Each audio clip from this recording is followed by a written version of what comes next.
Hi friends, எல்லோருக்கும் வணக்கம். ஒரு கடற்கரை ஓரத்தில் ஒரு படகு நிற்கிது. அந்த படகுல சுத்தமாக பெயிண்ட் எல்லாம் போயிருச்சு. உடனே அந்த ஓனர் ஒரு பெயிண்டரை கூப்பிட்டு அந்த படகுக்கு பெயிண்ட் அடிக்க சொல்லிட்டு அதுக்கான பணத்தையும் கொடுத்துட்டு அவர் போயிடுறாரு. இந்த பெயிண்டரும் அந்த படகுல பெயிண்ட் அடிக்கும்போது பார்க்குறாரு, சின்னதாக ஒரு இடத்துல ஓட்டை இருக்கு. அதையும் சரி பண்ணிட்டு இவர் வீட்டுக்கு போயிடுறாரு. அதுக்கப்புறம் பார்த்தா திடீர்னு அந்த ஓனர் நிறைய பணத்தை கொண்டதும் பெயிண்டர் வீட்டுக்கு போறாரு. பெயிண்டருக்கு பார்த்தாக்கலே, சார் நான் பெயிண்ட் எல்லாம் அடிச்சு எல்லாம் கிளீன் பண்ணிட்டேன், நீங்க அதுக்காக எனக்கு சம்பளம் கொடுத்துட்டு இது எதுக்கு இப்ப இவ்வளவு பணத்தை கொண்டு வர்றீங்க அப்படின்னு கேட்கிறாரு. அப்ப அந்த ஓனர் சொல்றாரு, இல்ல தம்பி, படகுல இருந்த ஓட்டு அதை நான் சரி பண்ணிட்டேன் சார் அப்படிங்கிறாரு. அதை தான் தம்பி, நான் அதை உங்கள்கிட்ட சொல்லவும் மறந்துட்டேன். நீங்க பெயிண்ட் அடிச்சுட்டு வீட்டுக்கு வந்ததுக்கு அப்புறம் நானும் வெளியில போயிட்டேன். திடீர்னு பார்க்கும்போது படகை காணும். பக்கத்துல இருந்தவங்க சொன்னாங்க, உங்க பையன் 2 பேரும் படகு எடுத்துக்க மீன் பிடிக்க போயிட்டாங்கன்னு சொன்னாங்க.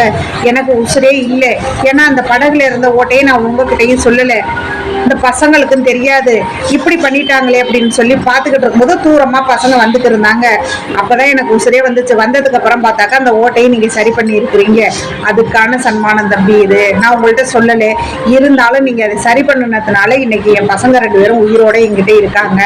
அதுக்காக இந்த பணம் எவ்வளவு கொடுத்தாலும் தகும் அப்படின்னு சொல்லி அவ்வளவு சந்தோஷப்பட்டு பாராட்டுறாரு அந்த ஓனர் பெயிண்டர். அப்படிதான் ஃப்ரெண்ட்ஸ், நாம ஒரு வேலையை செய்யும் போது சரிவர செஞ்சோம் அப்படின்னம்னா அதுக்கான நமக்கு ஒரு சன்மானம் கண்டிப்பாக இறைவன் ஏதோ ஒரு வழியிலே ஏதோ ஒரு ரூபத்துல நமக்கு கொடுப்பாங்க. Okay friends.